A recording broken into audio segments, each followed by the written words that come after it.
So here's the thing. We need a Red Cross level refugee camp in downtown Bremerton. We've needed it for 5 years now since I've been here. People need toilets.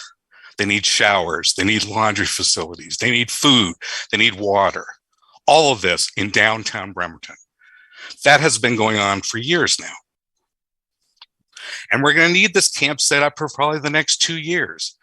In 2 years, we'll be able to see how your whole multifamily tax credit pans out.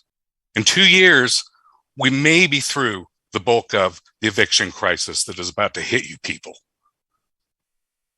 That's coming. I'm sorry. It's just, you see suffering, unnecessary suffering, and it gets to me. And the thing is that we've tried it your way, Mayor. We've tried the hard hand approach. We've tried giving people tickets. We've tried taking away their tents. We've made sure they didn't have restroom facilities. We've formed alliances with the Marvin Williams Centers and the other businesses downtown to say nobody gets to use the bathrooms down here. And then you complain because there's feces and there's urine everywhere. What is wrong with you people? Okay, it's focusing on you. Maybe you can't do anything. I don't know. And that's, if you can't, I'm sorry. But we can. The community can. Get out of our way. Let us do it. You've run off charities that were trying to feed the people down there. We pick up trash, you start arresting people. Whatever we do to try to make the situation better down there, you guys come up with these Gestapo tactics. Look, you don't want to fix the problem, fine. Just get the fuck out of our way. The next thing is I hope you're going to have some public meetings again to discuss the tax break that we're giving to developers who are mostly building luxury apartments. There's an unbelievable housing crisis. You're not going to have anybody to work in your restaurants, your baristas, let alone people who are teachers, firefighters, city workers live here because we're giving away so much money to developers who are making plenty of money. And then my last point that I'd like to make again is we need some public toilets that are available 24 hours a day. I've sent in a proposal that would cost $800 for one unit. $800. I mean, this is unbelievable that we treat people this inhumanely in our city. And I hope that you'll move forward with some public toilets that are accessible 24 hours a day. Thank you.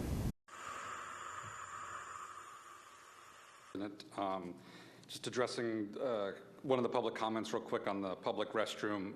I just want to clarify, just so there's no misunderstandings down the road. The proposal that I brought forth after talking to the Grow Together, Gather Together group was estimating about $6K for a single ADU PortAPotty downtown. We rounded that up to 10. Right now, it's just getting it set aside in the budget. And we'll want to make sure, at least I personally want to make sure that's in there, so we have the funds available. Those funds would be for 2023, so, and I'm looking at Director Riley to nod along with me that they would not be available until January, but certainly the conversations can start now. And I believe Council President, our kind of consensus was for the Public Safety Committee to start those discussions, if I remember correct? Yes. Okay, perfect. But anyway, it's great to get that in the budget right now. Thanks, folks, for working with. For downtown restrooms. I'll keep this brief. I think as a quick recap, we had the discussion last year, the G2 housing group and other folks brought forward this proposal as $10,000 for, I'd say kind of a, well, it was not a massive lift, but something that would hopefully improve quality of life for some folks. Give credit, there were a lot of discussions. My understanding is work by, staff to figure out where this could go. I know legal took a long look at the potential liabilities, especially if one site possibly identified was a parking stall. And so the mayor and city attorney and myself met to discuss that. And then I reached out and met with Marwan Cameron and the other G2 folks a couple days ago and kind of talked through it.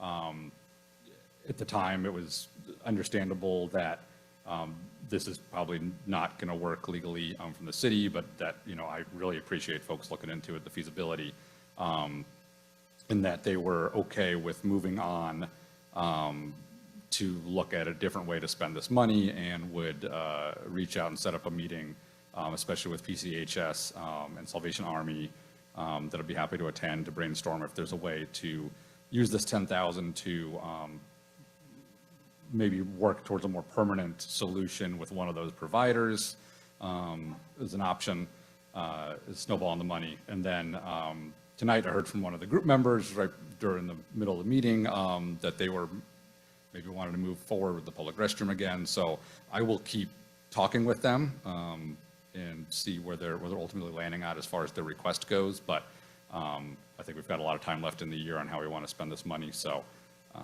I'll keep talking with them and see if we can get to a resolution on the best way to spend this. And I think that the bottom line is absolutely by the end of the year, we will have found a way to spend this money on a good way that helps the folks that was intended to help.